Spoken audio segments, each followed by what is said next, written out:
તમારું સ્વાગત છે મારી ચેનલ શ્રી હરિ રસોઈમાં। આજે આપણે બનાવીશું સુપર સોફ્ટ અને જાળીદાર, ખાવામાં મજા આવે તેવા મગની દાળના ઢોકળા।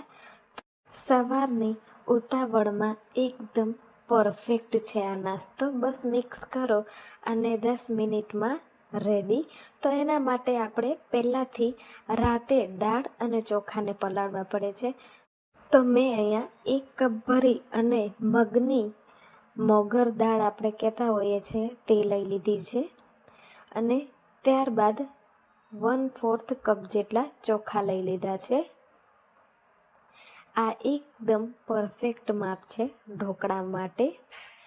ત્યારબાદ આપણે તેને 2 થી 3 વખત ચોખ્ખા પાણી વડે ધોઈ લેવાનું છે।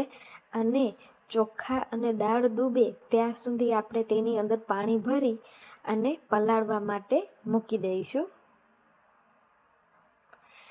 ત્યારબાદ સવારે તમારે તેની અંદરથી બધું જ પાણી નીકાળી લેવાનું છે। અને તમે જોઈ શકો છો દાળ અને ચોખા સરસ રીતે પલળી ગયા છે।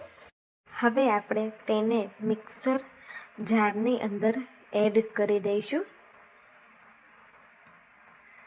અને ત્યારબાદ તેની અંદર 1/4 કપ જેટલું પાણી એડ કરી અને આપણે પીસી લઈશું સ્મૂધ એકદમ બેટર। 1/4 કપ જેટલું મેં અહીંયા દહીં પણ એડ કર્યું છે। બેટરને આપણે એક વાસણની અંદર નીકાળી લેવાનું છે। તો તમે જોઈ શકો છો દાળ ચોખા પલળેલા હતા તેના લીધે કેવો સરસ જાળી આવી રહી છે બેટરની અંદર।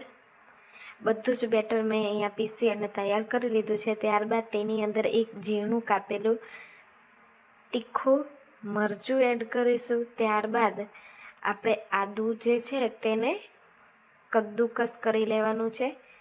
ત્યારબાદ સ્વાદ પ્રમાણે મીઠું એડ કરશું, હળદર એડ કરી દઈશું। બધી જ વસ્તુને આપણે સારી રીતે મિક્સ કરી લેવાની છે। હળદરને આપણે સારી રીતે મિક્સ કરવાની છે આ બેટરની અંદર। આપણું બેટર જે છે એ એકદમ પરફેક્ટલી મિક્સ થઈ ગયું છે। હવે આપણે સ્ટીમરની જે થાળી છે તેને ઓઇલથી ગ્રીસ કરી લઈશું। ઢોકળિયું પણ મેં ગરમ કરવા માટે મૂકી દીધું છે। ત્યારબાદ આપણે આની અંદર અડધી ટેબલ સ્પૂન જેટલું તેલ એડ કરી અને બેટરને સારી રીતે મિક્સ કરી લેવાનું છે। ઢોકળાને સારા જાળીદાર ફૂલાવવા માટે આપણે અહીંયા કને ઈનો એડ કરવાનો છે। તમારે બેકિંગ સોડા પણ એડ કરવો હોય તો તમે એડ કરી શકો છો। ઈનો એક્ટિવેટ કરવા માટે પાણી એડ કરી અને સારી રીતે એક જ દિશામાં આપણે તેને હલાવી લેવાનું છે। ત્યારબાદ આપણે બેટરને ગ્રીસ કરેલી સ્ટીમરની થાળીમાં એડ કરીશું અને તેની ઉપર આપણે લાલ મરચું જે છે એ સ્પ્રિંકલ કરીશું। ત્યારબાદ આપણે ઢોકળિયાની અંદર થાળીને સ્ટીમ કરવા માટે મૂકી દેવાની છે। ફૂલ ફ્લેમ ઉપર 10 થી 15 મિનિટ મેં આ ઢોકળાને સ્ટીમ કરી લીધા હતા।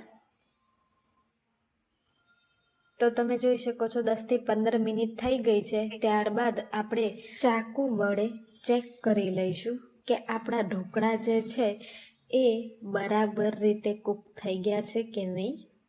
તો તમે જોઈ શકો છો ચાકુ આપણું ક્લીન જ બહાર આવી રહ્યું છે। તો તેને મેં 10 થી 15 મિનિટ માટે ઠંડા કરી લીધા હતા અને ત્યારબાદ હવે હું કટ કરી રહી છું। ઢોકળા ઠંડા થાય ત્યારબાદ જ આપણે પીસીસ કટ કરી લેવાના। તો તમે જોઈ શકો છો આપણા ઢોકળા જે છે એની બંને થાળીઓના મેં કટ જે છે એ કરી લીધા છે। ત્યારબાદ આપણે આનો વઘાર જે છે તેને રેડી કરશું।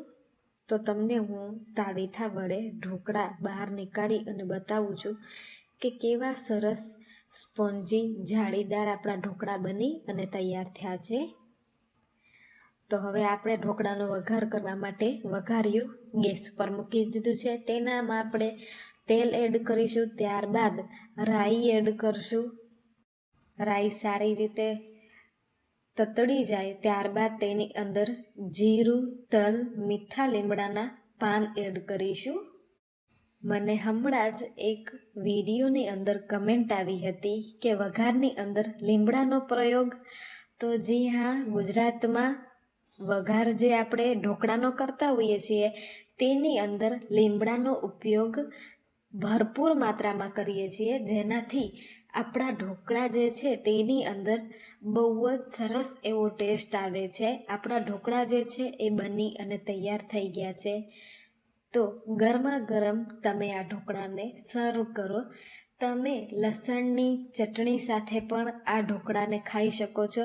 લસણની ચટણીની રેસિપી જોઈતી હોય તો તેની પણ હું લિંક નીચે ડિસ્ક્રિપ્શન બોક્સમાં આપી દઈશ. અને ગ્રીન ચટણી સાથે પણ તમે આને ખાઈ શકો છો. બહુ જ સરસ એવા લાગતા હોય છે આ ઢોકળા. તો તમને મારી આ ઢોકળાની રેસિપી કેવી લાગી એ મને જરૂરથી જણાવજો. ફરી મળીએ નવી રેસિપી સાથે. આજ માટે આટલું જ.